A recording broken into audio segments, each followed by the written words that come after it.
President Trump urging Congress to get back to work on health care or he will, quote, let Obamacare implode. The president is also threatening to cut subsidies to Congress people and insurance companies that cover low-income Americans. Just moments ago, he tweeted this: if Obamacare is hurting people, and it is, why shouldn't it hurt the insurance companies, and why should Congress not be paying what the public pays?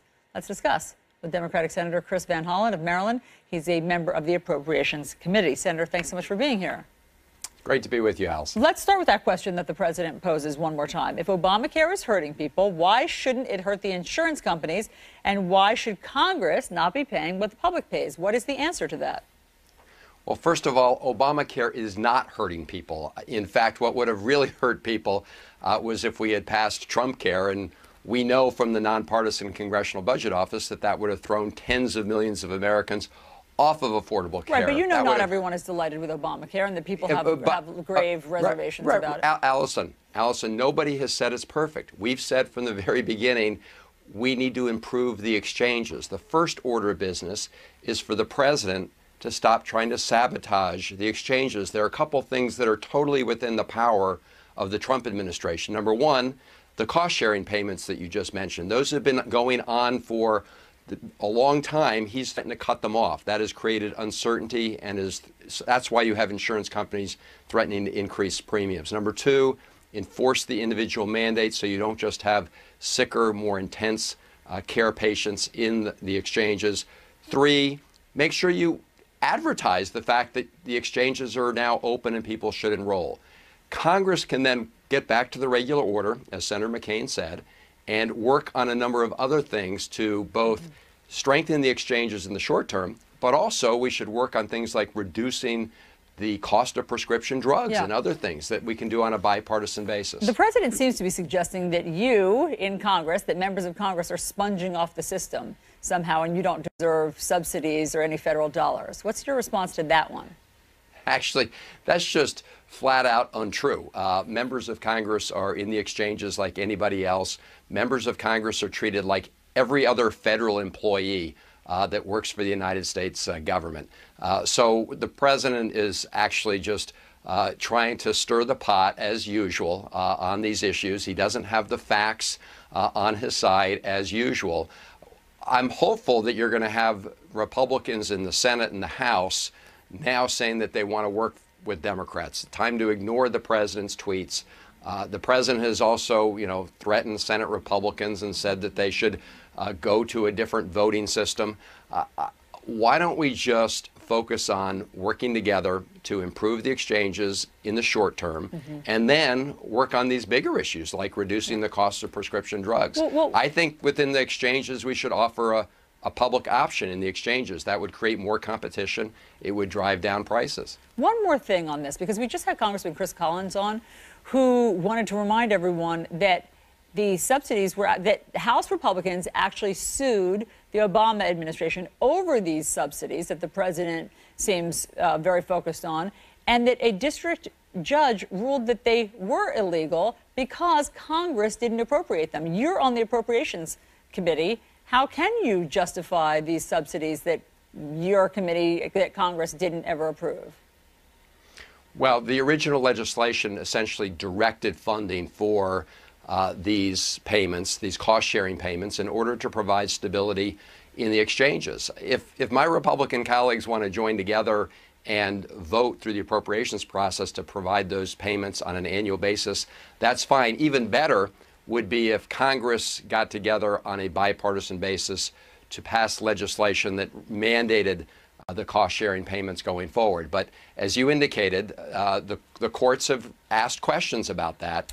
I should point out decided, that, right? I mean, this district court decided that it was illegal. A lower court level made a decision, but and importantly, they did not direct that the payments end. That is really important. I mean, they made a decision, but they said the payments can continue as that case was contested in the higher courts.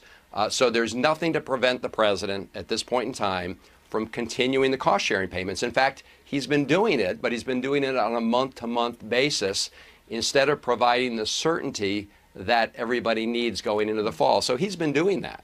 And there's no reason for him to stop doing that now, other than the fact that he might want to sabotage the system. Senator, I want to read to you, there's another new tweet from the president that just came out. I've not read it yet, so we're going to put it here, I think, on the screen so that we can all read it together. Highest stock market ever. Best economic numbers in years. Unemployment lowest in 17 years. Wages rising. Border secure. No White House chaos. Your response? Well, let's just start at the end. I mean, obviously, there's incredible chaos in the White House, which is why they're bringing in General Kelly. I think the struggle for General Kelly is going to be that normally a White House chief of staff has to try and organize the staff. In this case, you have a commander-in-chief who is totally out of control, tweeting at all hours of the day and night, and there's no consistency to the policy. I should point out that when it comes to the economy, you're continuing to see what you saw under the previous administration, which is continued growth. But the reality is there are lots of Americans who are still being very squeezed between rising costs and flat paychecks. Which is why, Allison, the Democrats on a bicameral basis, House and Senate, have put forward a plan to focus on the economy, to focus on bread and butter issues, and come forth with concrete measures we can take to improve the economy, improve jobs, and also wages. Well, look, I mean, I think his point is that despite whatever's going on in the White House, the stock market is having a banner month or banner run, the highest ever. Unemployment rate has dropped to the lowest in anyone's memory, recent memory at least. So, I mean, I think that the president would say his point is that things on that front seem to be working. Well, as I say, there are millions of Americans that are really hurting. The reality is that what you're seeing under President Trump is a continuation of what was a steady decline in unemployment. You saw that beginning under the administration of Barack Obama. They had a record number of months of economic growth, and that is continuing under President Trump. The trajectory that began under President Obama, both in terms of jobs and reducing the unemployment rate. Stock market was up under President Obama as well. But that doesn't mean that there aren't millions of Americans who aren't hurting. The reality is folks at the top are doing very well. Yes, if you've got a lot of money in the stock market, you're doing just great. But everybody else is being squeezed. And people are working harder than ever. The gains are going to the top 1%, folks at the very top. Yeah. Everybody else is seeing flat paychecks or they're falling behind, which is exactly, Allison, why we put forward a plan to begin to address those issues so we can grow the economy, but also do it with more shared prosperity. Senator Chris Van Hollen, thanks so much for taking time to be on New Day. Thank you. John. All right, a tropical storm forms in the Gulf of Mexico. Who is in the storm's path? That's next. Out. So President Trump's election win surprised much of the country. And tonight, there's a new CNN special hosted by Fareed Zakaria that explores why Trump won. Let's take a look. The happiest people tend to be the people that are making a nice income, that really enjoy their life and their family life, and not the people of tremendous wealth that are constantly driven to achieve more and more success. You're expected to be a certain kind of a person, and maybe you're not necessarily cut out to be that kind of a person. How did that Donald Trump become this Donald Trump? I'd like to punch him in the face, I'll tell you. Joining us now is Fareed Zakaria, host of CNN's Fareed Zakaria GPS. Fareed, great to see you.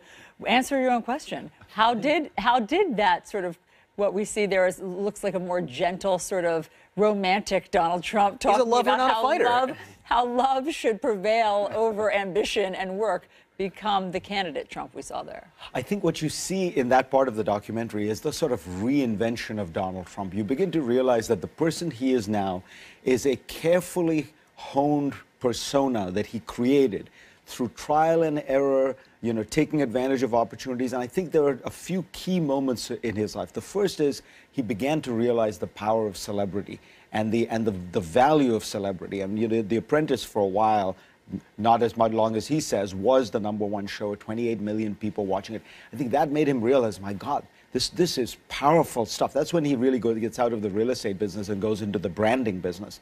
But then he also starts feeling the currents of America in very much an intuitive way. I don't think he had any articulated sense. And he began to feel a few things. The anger against politicians. Remember, he runs on the Reform Party. He tries to run on the Reform Party ticket for a while. And then he begins to see the toxic energy on the far right. Remember, his first political moves are birtherism. Absolutely. And he knew that the election of a black president had stirred a kind of ugly racial animus among some people, probably a small subset, but he knew a way to get directly to them. So all of it combined, and it was the man met his moment. You know, the point at which Donald Trump is elected is literally the low point in trust for politicians in Washington. It's a 50-year low. And that's when Donald Trump, you know, so he got his timing right, which all great performers need. About the man right there, and we saw that Crippler lover, not a fighter moment. But then there's the moment. Talk to me about the moment, Fareed, this sort of socioeconomic hunger that existed, or to an extent still exists in the United States. I think the part of it that I was most impressed by in doing the research for this is we know about the economics, we know about the hollowed out factories and the coal mines, and what I was struck by was the other two factors. So that's, if you will, capitalism. The other factor is culture, a real sense of cultural alienation that older, white, non-college educated Americans have, the sense that their country is changing because of immigrants, because maybe blacks are rising up to a kind of central place in society, because of gays being accorded equal rights, because of, frankly, a lot of working women. You know, everybody is sort of muscling in on a territory that, if you think about it, the white working man had. But the final one is class, social class. We don't talk about it a lot, but the election of Donald Trump is really a kind of class rebellion against people like us, you know, educated professionals who live in cities, who have, you know, cosmopolitan views about a lot of things. And I think there's a whole part of America that is sick and tired of being told what to do by this, you know, overeducated professional elite that Hillary Clinton in many ways perfectly represented. And that's why they're sticking with him. Yes, and that's why when Democrats think, oh, how long can this go on? Surely the chaos will mean that he would never be reelected. Those factors that you're talking about that got him elected haven't changed. They still exist in the foreseeable future to 2020. I think that if you think about one of those Trump voters, imagine what it would mean for them to say, you know what, I was wrong about Donald Trump and the New York Times was right. They're not going to do that. They're going to, you know, there's a lot of stickiness to his support. So what shakes that then? If anything, Fareed, does it have to be a different view of what America has become to them, or a sense that President Donald Trump has failed to deliver on the things that they were expecting him to deliver on? It's a great question. You know, the research shows that people don't vote so much on policy issues. I mean, there are studies that show at the end of an election, you ask people what party stood for what policies, and about more than a third get it wrong. They think the Democrats are for repealing the ACA and the Republicans are in favor. You know, what they vote for is, does this guy get me? Does this person know me? You know, is he the kind of person? We have David Brooks on the program saying, what they ask themselves is this party full of people who look like me, who are like the people I hung out with in high school? And that's almost like a tribal team loyalty. So I don't think that, I don't have a good answer for what will shake it. I think what could change it is if you found a Democrat. Not the Democrats are all sitting there worrying about what exact economic policy they should have and should they be more, you know, left-wing. I think the key is, can you connect? You know, Bill Clinton had very, kind of centrist policies, but he connected.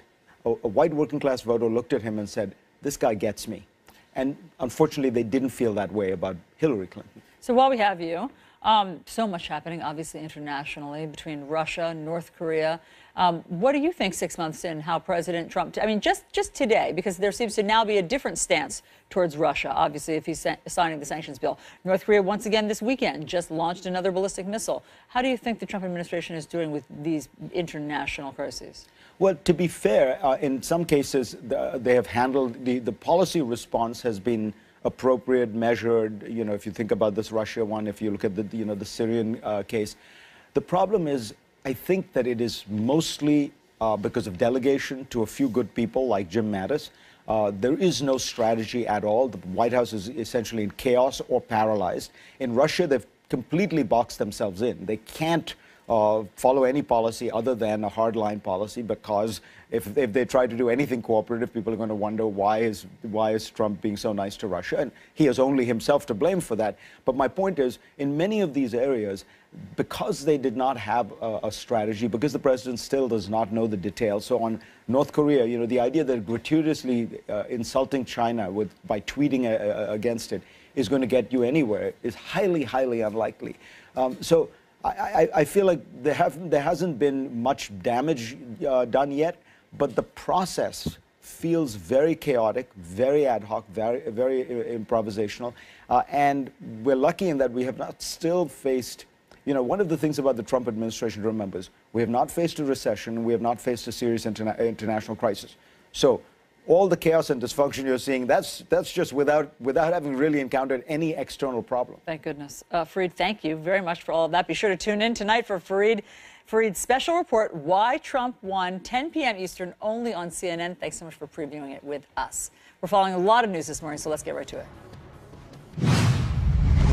General Kelly will do a good job. He will bring some order to the West Wing. President Trump hits the reset button. All right, President Trump facing several foreign policy challenges, Russia's retaliations against new U.S. sanctions that are on the way, and North Korea's latest ballistic missile test. So how will the Trump administration respond?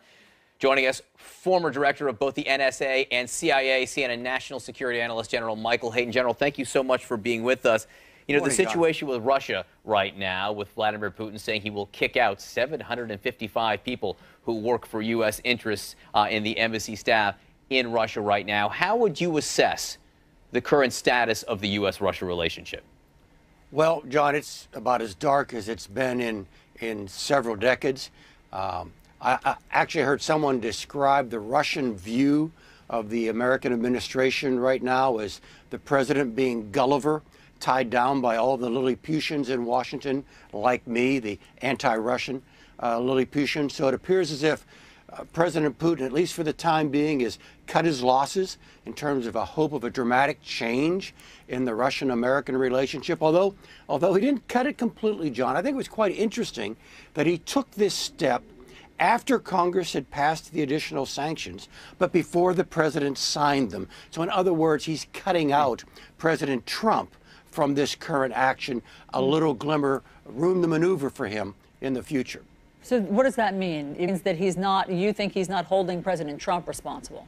Well, I think he's seeing that President Trump is unable to change the direction, the overall direction of American-Russian relations. And so as a matter of style, of keeping options open, the timing, doing it now, not waiting until the president has signed the sanctions, gives him a bit of an opening to play a card perhaps sometime in the future, Allison. But I think we're in this pretty dark state for a very long time. It's pretty interesting. It's a pretty interesting a note right there that you think he's trying to give the president some space there. The vice president, right now, he's in the Baltics. And Vice President Mike Pence actually made the claim, and we'll play this for you, that it's the president's tough talk, as he's characterizing it, that caused Congress to issue these sanctions. Let's listen to the vice president. I think the president's confirmed repeatedly that we believe Russia did meddle in U.S. elections.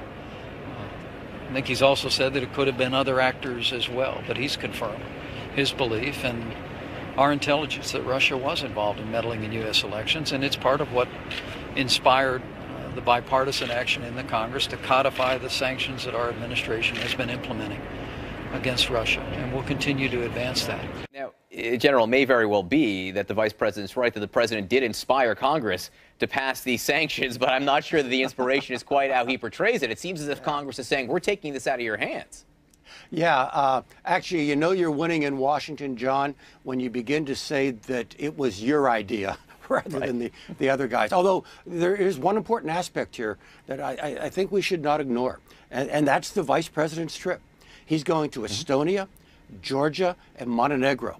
3 countries, 3 friends of the United States who have all had one form of Russian intervention or another since 2007. That's actually a remarkable journey, and I think in itself a pretty strong signal to the Russians that at least the vice president's office very much objects to their behavior. Well, look, the president went to Poland, too, before he met, with the G20. So the president, is clearly involved in sort of this geographic boxing in as well. It does seem deliberate. General, let's talk about North Korea. It just seems to get worse and worse. The news just seems to get worse and worse. There's never any glimmer that North Korea is listening or going to change or cowed at all by the international community. Just this weekend, yet another ballistic missile test. What can the U.S. do? Allison, not much. Our options here are limited. I think the Trump administration is now beginning to realize that there are some problems out there without real solutions. There are conditions to be managed, and their predecessors didn't have to be weak or unintelligent for this problem to continue. Look, let me lay out maybe 3 tracks that we could go down. One is accepting the North Koreans as a nuclear power. That's not very good. The other is doing something kinetic that could very likely lead to very serious conflict on the Korean Peninsula. That's not good. So where are you left, Allison? You're left where the last 3 administrations have been. Diplomacy, sanctions, and perhaps bucking up the defenses of ourselves and our friends in the region. That's where we are. General, can I ask you a question? Do you think Kim Jong-un, and to a lesser extent Vladimir Putin, and other leaders around the world are watching what's going on in the United States, sort of the chaos that has existed in the West Wing over the last week specifically, but longer in some cases, and seeing that as something they can take advantage of?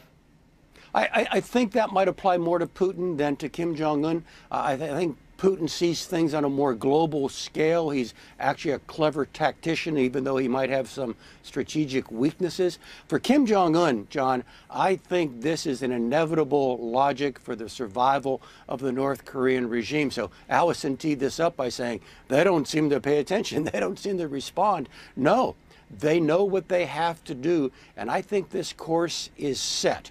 We can moderate it.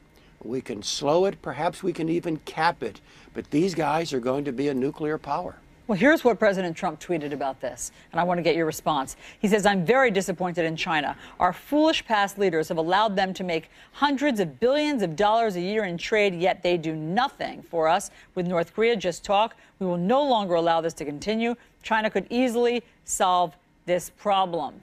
Your response to some of those theories? Yeah, a couple of thoughts immediately come to mind, Allison. Number one, there isn't enough chocolate cake at Mar-a-Lago to convince President Xi to fundamentally change the Chinese approach to North Korea. That's baked into the Chinese definition of self-interest.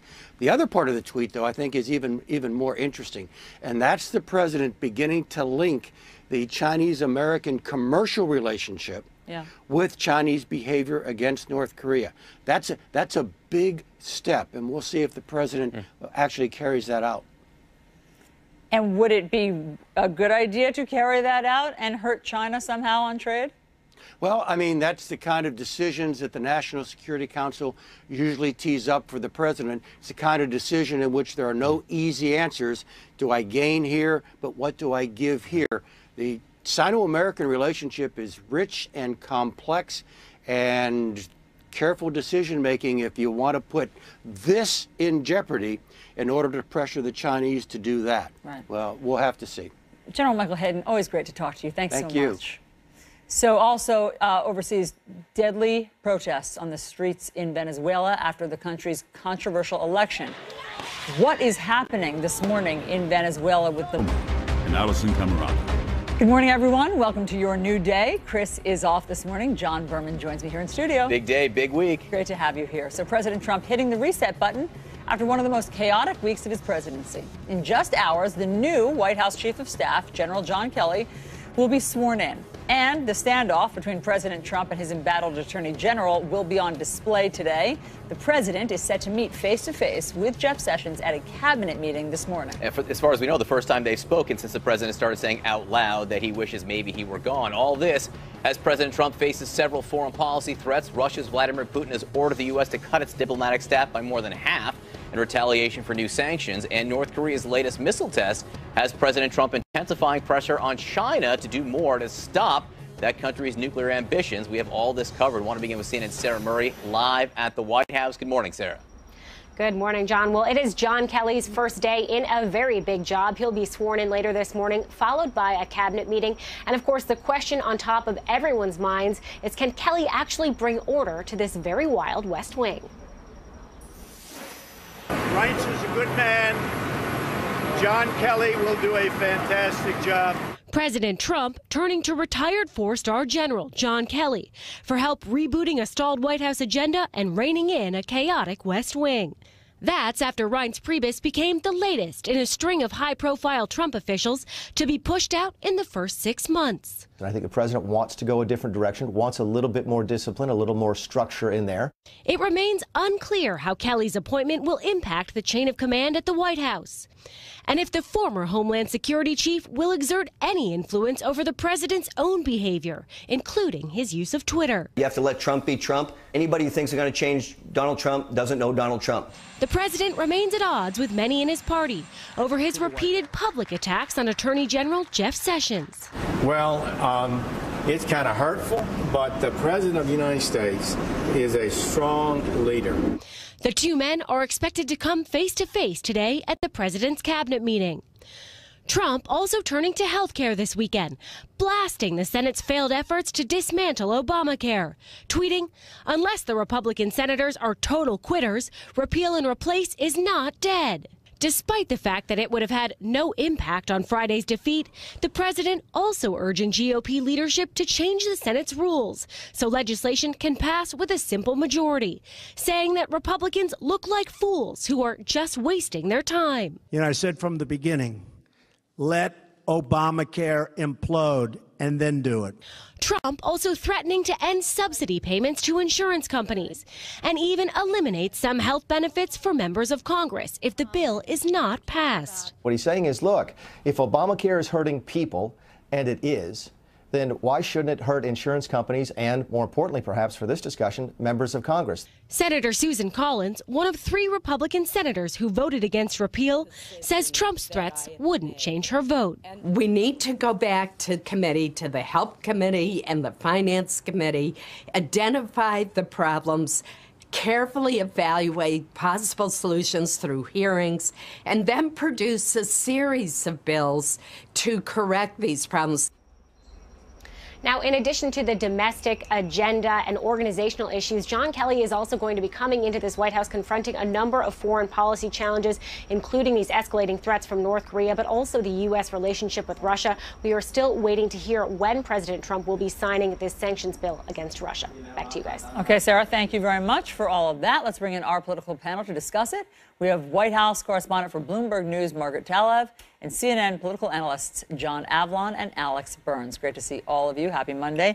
Alex, I want to start with you because you have a very comprehensive article over the weekend in the New York Times about how frustrated Republicans have grown with the disarray and chaos in the White House. Now, are these Republicans like John Kasich, who never had much faith, or are these loyalists who are starting to turn? Well, it's pretty much everybody, Allison. And what you're hearing from Trump loyalists is not anger at the president, but you're hearing anger at pretty much everybody else, and that includes Republicans on the Hill. It includes Republicans in the White House who are close to the president, but not the president himself. And this is sort of, you could see it as a coping mechanism, but it's definitely a new phase of the way Republicans in the grassroots and at the leadership level across the country are thinking about the president. Why aren't they mad at him? Well, they see him as a newcomer to Washington who's received a lot of bad advice and has been mistreated by Republicans on the Hill. Whether they are right about that or not, I do think that if you sort of play out the next couple steps of this, if you listen to what the president has been saying about Congress over the weekend, you can see that we're potentially headed for a pretty big collision between the forces behind the president and the more conventional leaders on Capitol Hill who want to continue to do things their way. And Margaret, John Kelly, General Kelly, he's the guy who's going to fix everything starting today at 9:30 when he gets sworn in before this cabinet meeting, right? No pressure. Right, John, right. No pressure, but by noon, everything should be completely in order. You know, I mean, there are a couple of questions, and one is how much has he already negotiated, or how much will he be able to lock down with the president in terms of who reports directly to him, what ability he has to be a gatekeeper in and out of the Oval Office, both physically and kind of, you know, in general.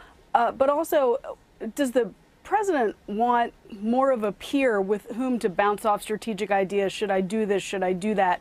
We've heard folks like Corey Lewandowski say the president's the president. There's no changing him.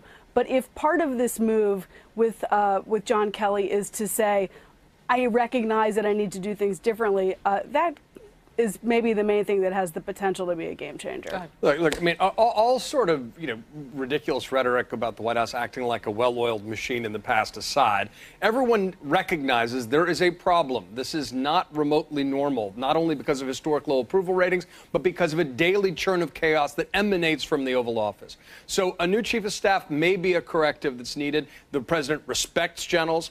John Kelly's got a good rapport with the president, apparently, as well as the other members of the cabinet who are former military. I also think, crucially, he served under Secretary Gates and Secretary Panetta, two really of the wise men of Washington who have a reputation for thinking and governing beyond partisanship, and that may be what this administration needs. Now, the idea of that someone's going to change Trump, ain't going to happen, people. Look, Trump's going to be Trump, but maybe his instincts can be channeled more constructively. Maybe. But, we don't know. Look, we don't know if the communications director, Anthony Scaramucci, we don't know if he'll report to the chief of staff or the president. Scaramucci reported to the president before, not Reince Priebus. What about Jared Kushner? Right.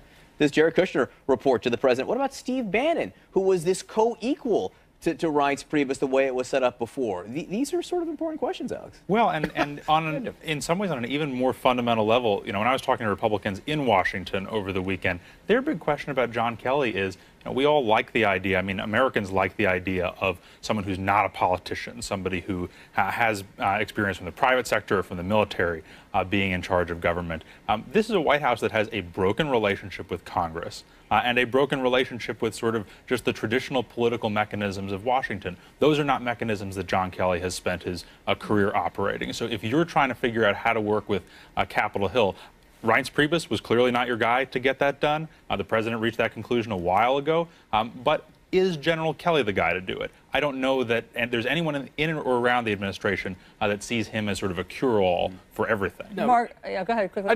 One thing I think we need to push back upon is a framing of the problem in Washington as being outsiders versus establishment. I think it's perhaps better understood as competence versus incompetence. I think that's a more fair, less pejorative way of saying the challenges this administration is facing right now. Margaret, let's look at the week, just to remind people, because it's hard to get your mind around what last week looked like, but we have some helpful Monopoly pieces here on the screen that will guide us through. On Monday, there were some attacks against the Attorney General, Jeff Sessions, and the president made a political speech, or at least portions of it, in front of the Boy Scouts. Which the Boy Scouts later apologized for. There you go. Next, he said that he was more presidential than every president except for Abraham Lincoln. That was on Tuesday, but I think more happened on Tuesday. Abraham Lincoln later apologized for that. On Wednesday, he seemed to surprise the Joint Chiefs by banning transgender soldiers from the military. On Thursday, that was the Scaramucci explosion day. That went public. And then on Friday, Obamacare, the repeal and replace, failed, and Reince Priebus resigned. I think there was actually more even that happened that week, but that's just a starter course for where we are. There really was. Two other things happened. One is that Jared Kushner came out publicly, put a public face after operating largely behind the scenes and said he didn't collude at all with the Russians. And the other is that, of course, the president had to come forward and signal, at least with a brief statement, that he was going to support, ultimately sign that sanctions legislation. So, look, this really is a reset week for the president. Last week was a fairly catastrophic week, and I think everyone inside the West Wing recognizes this not only as an opportunity, but as like a mandatory opportunity to kind of take back control of the process. I want you all to sit back and imagine the most uncomfortable Thanksgiving meal you've ever had. And then, Alex, is that what this cabinet meeting, because the president will hold a cabinet meeting today, is that what that will feel like? You have Jeff Sessions, the Attorney General, face-to-face, we believe, with the President of the United States for the first time since the president started his campaign of public humiliation against him. What's that going to be like when the two men are sitting face-to-face? And do you think we'll see this, cabinet fluff session, literally going around the table, saying, dear leader, this is how much we like everything that you've done for us so far? John, I think like an uncomfortable holiday meal with family, I think people will probably say a lot of positive things that they don't mean, and I think they will probably all be on their best behavior, right? I think that anyone expecting sort of public enmity between Donald Trump and Jeff Sessions face to face, if that were going to happen, it might have happened already. One of the sort of ironies of this president, right, is that he's known as such a tough guy. He's known as someone who likes firing people. Actually hates face-to-face confrontation with people who he is close to. So, I wouldn't be shocked to see him say really nice things about Jeff Sessions at the cabinet meeting, and then maybe turn around and say not so nice things in a different context. That's pretty much been the pattern with the president and a lot of people who are close to him. Is this whole John Kelly move to chief of staff, is this part of a larger chess game, as has been speculated, where Jeff Sessions stays, but he's moved to Department of Homeland Security? So I'm reluctant to embrace the chess metaphor with this presidency and administration. That said, there certainly has been a lot of telegraphing that this could be a quote-unquote elegant solution to the president's problem. You move Sessions over, you don't fire him, make it less of an insult, and then maybe put a more compliant AG who comes in who would take the steps necessary to fire Mueller. If that happens, it will not actually solve the problem because it's transparently what it is. It's an attempt to basically just achieve the president's ends with sort of minimal insult. And you're saying it won't work because Republicans are going to recognize it for what it is. Lindsey Graham's already called it out and said that looks wrong, it feels wrong because it is wrong. And the fundamental problem is the president doggedly seems to want to derail the Russia investigation. And if he sidelines Mueller, if he files Mueller one way or the other, that's going to kick off a constitutional crisis. Make no mistake about it. Hey, Margaret, let's talk about health care for one moment, because the president, Kellyanne Conway, suggested the president will decide this week whether or not he pulls subsidies to insurers, subsidies that actually help low-income Americans pay for health care. That is the next big decision we think the president has to make. Do you think he would go that far as to basically force Obamacare to implode on itself? I'm loath to predict what the president's going to do for obvious reasons, but I'll say this. I think fundamentally there are two questions for the president. Number one is, does he really want to get into an all-out war with the Republican Party, of which he is the leader? He spent a lot of time calling Republican lawmakers them rather than us. But that's rhetoric, and this is something quite different. And number two, more broadly, is he going to try to, quote, let Obamacare fail by not doing stuff or by actively doing stuff? I think those are two different choices, both with political and potentially some legal ramifications. So we'll be watching this very closely, but I think what he has hinted at would be actually an enormous and fairly hostile act. And I got to say, I think the Republican legislators want a week or so off right now from this. They don't want to have to deal with the So does the blowback. president. Right. Panel, thank you very much for all of the insights. Great to talk to you. Thanks, guys. Meanwhile, Vice President Mike Pence is in the Baltics, and he's taking on Russia over its retaliation for the U.S. sanctions that President Trump is expected to sign. Russian President Vladimir Putin ordering the U.S. to cut its diplomatic staff by more than half. CNN's Claire Sebastian is live in Moscow with more. What are the latest developments, Claire?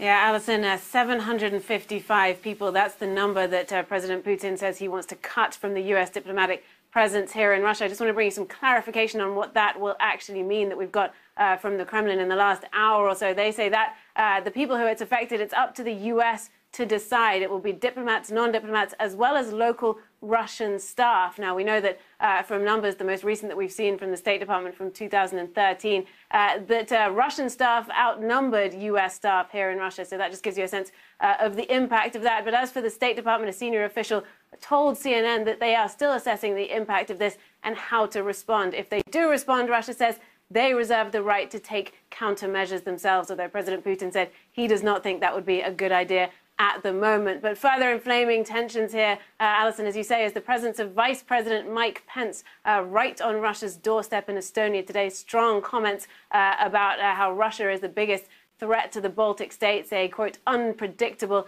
neighbor. And he had this to say about relations with Russia. We hope for better days, for better relations with Russia.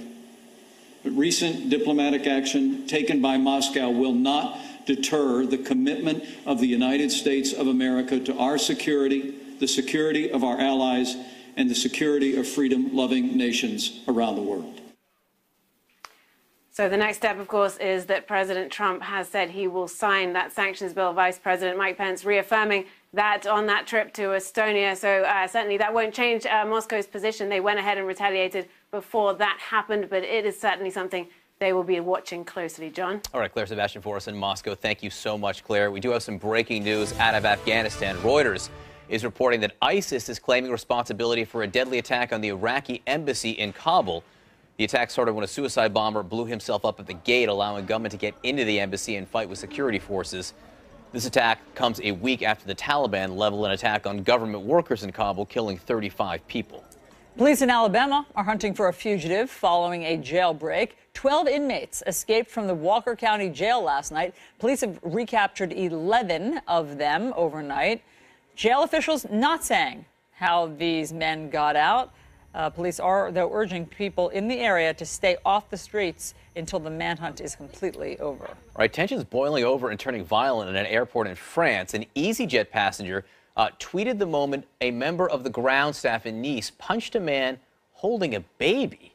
An airport official says the victim complained about an 11-hour flight delay when he was hit in the face. A fellow passenger says the punch left a mark. The baby, thankfully, was not hurt. The airport says the attacker, who works for a subcontractor, not EasyJet, has been suspended.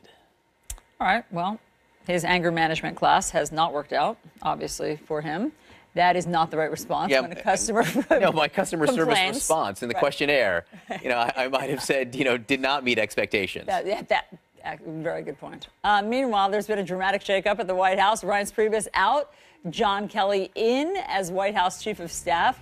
What do the president's strongest supporters in Congress think of this change?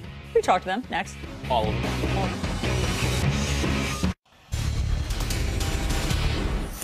In just a few hours, General John Kelly will be sworn in as White House Chief of Staff, replacing Reince Priebus. Priebus is the 7th person to leave the Trump administration in just 6 months.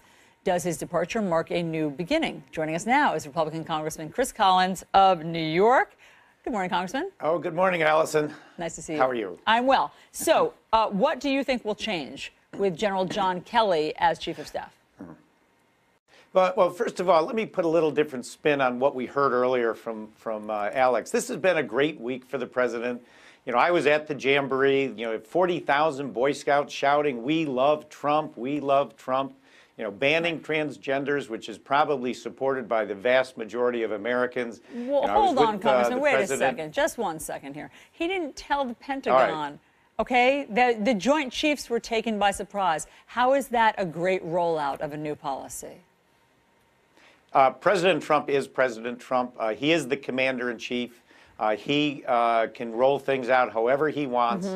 He doesn't report to the Joint Chiefs. They report to him. Sure, but it creates a little bit of chaos, you'll agree, right? They didn't know about this policy. They, in fact, have said they're not going to do anything about it. They're not going to enact it because there are no details for how to do so. Well, that's he's going to be rolling that out. But again, he's the President of the United States, Commander-in-Chief. On Friday, we were in New York City talking about MS-13, something that is the scourge of America. He's taking the fight to the criminal element. He's dealing with North Korea. He's dealing with Russia. And now he has solidified the inner circle of the West Wing with John Kelly, with Anthony Scaramucci, two great individuals. I think it's all coming together extremely well as we move into tax reform. And let's remember, it was 6 months ago that President Trump said, let's not work on health care. Let's move on tax reform because we're not going to be able to do health care by ourselves. We need Democrat help. He knew we weren't going to get Democrat help. We didn't get Democrat help. We wasted 6 months on health care. Look, Democrats say they weren't invited to the table, as you know. And by the way, you didn't actually need the Democrats. You could have done it just with Republicans in the Senate, but that didn't work either. Well, of course, you're not going to get 50 out of 52 senators, not with Susan Collins and Murkowski and John McCain. You were kind of like, you weren't going to get there right out of the gate. Obviously, we didn't. Right, so you can't blame Democrats for that. We should have been working on tax reform. Oh, sure we can. They're the ones that created Obamacare. They wouldn't help us fix it. Now you got Joe Manchin saying, let's get together, but by the way, we're not going to touch the expansion. Well, hold on a second, Congressman. They say that they will help you fix it. They won't help you repeal it. No, they'll help us fix it on their terms, and we're not going to continue to pay 90% on expansion in the. Appreciate it very much. Let's get some reaction. Mike Rogers, first to you. What do you think?